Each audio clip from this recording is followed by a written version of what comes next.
कर्नाटक में king maker बनेगी JDS. क्या जेडीएस अकेले दम पर सरकार बनाने में सफल हो पाएगी? कर्नाटक में किसका खेल बिगाड़ेगी जेडीएस? कब कब कर्नाटक में किंग मेकर बनी जनता दल से किलर? बात करेंगे इस वीडियो में। नमस्कार, मेरा नाम है स्वर्ण और आप देख रहे हैं अनकट। कर्नाटक के पॉलिटिकल बैटल में बीजेपी और कांग्रेस के साथ जेडीएस भी एक स्ट्रॉन्ग पार्टी है। जेडीएस अकेले दम पर सरकार बना पाएगी या नहीं, ये तो टाइम ही बताएगा, लेकिन इतना तय है कि जेडीएस कांग्रेस और बीजेपी का खेल जरूर बिगाड़ेगी। और इस कर्नाटक इलेक्शन में जेडीएस तेलंगाना के मुख्यमंत्री चंद्रशेखर राव की पार्टी बीआरएस के साथ गठबंधन करके चुनाव लड़ रही है। तो इस बार कर्नाटक इलेक्शन काफी इंटरेस्टिंग होने वाला है। जेडीएस का प्रदर्शन कर्नाटक में कैसा रहा, ये भी थोड़ा जान लेते हैं। तो पूर्व प्रधानमंत्री एचडी देवेगौड़ा ने जनता दल से अलग होकर 1999 में जेडीएस का गठन किया था। पिछले 2 दशक में जेडीएस कभी भी अकेले दम पर सरकार नहीं बना पाई है, लेकिन जेडीएस ने किंग मेकर की भूमिका जरूर निभाई है। जेडीएस ऐसी पार्टी है जिसने अलग अलग टाइम पर बीजेपी और कांग्रेस दोनों के साथ गठबंधन करके सरकार बनाई है।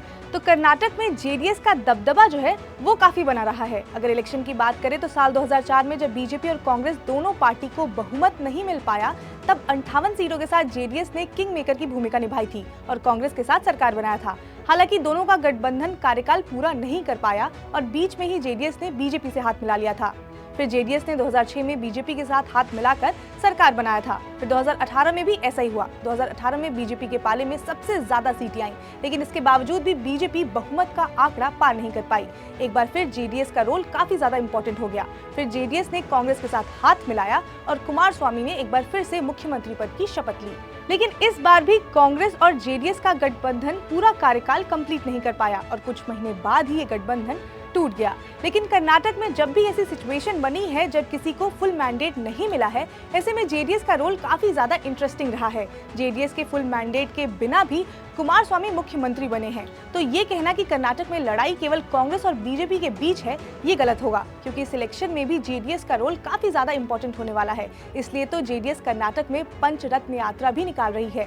जेडीएस का दावा है कि इस बार उसे कर्नाटक में 123 सीटों पर जीत मिलेगी और पार्टी इस हिसाब से प्लानिंग भी कर रही है। पुराने मैसूर, मांड्या, हासन, बेंगलुरु ग्रामीण, तुमकुर, चिकबल्लापुर, कोलार और चिकमंगलुरु जिलों की सीटों पर जेडीएस का दबदबा हो सकता है। पिछली बार पुराने मैसूर क्षेत्र की 89 सीटों में से 31 सीटों पर जेडीएस को जीत मिली थी, वहीं कांग्रेस को 32 और बीजेपी को 22 सीटें मिली थी। पिछली बार जेडीएस को मिली 37 में से 31 सीटें इन्हीं इलाकों में मिली थी। अब पार्टी चाहती है कि इस बार उसे यहाँ ज्यादा से ज्यादा सीटें मिल सके।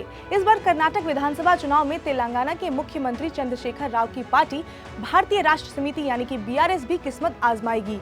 एचडी कुमारस्वामी का कहना है कि जेडीएस के साथ बीआरएस के आने से कर्नाटक की सियासत में नए समीकरण देखने को मिलेंगे।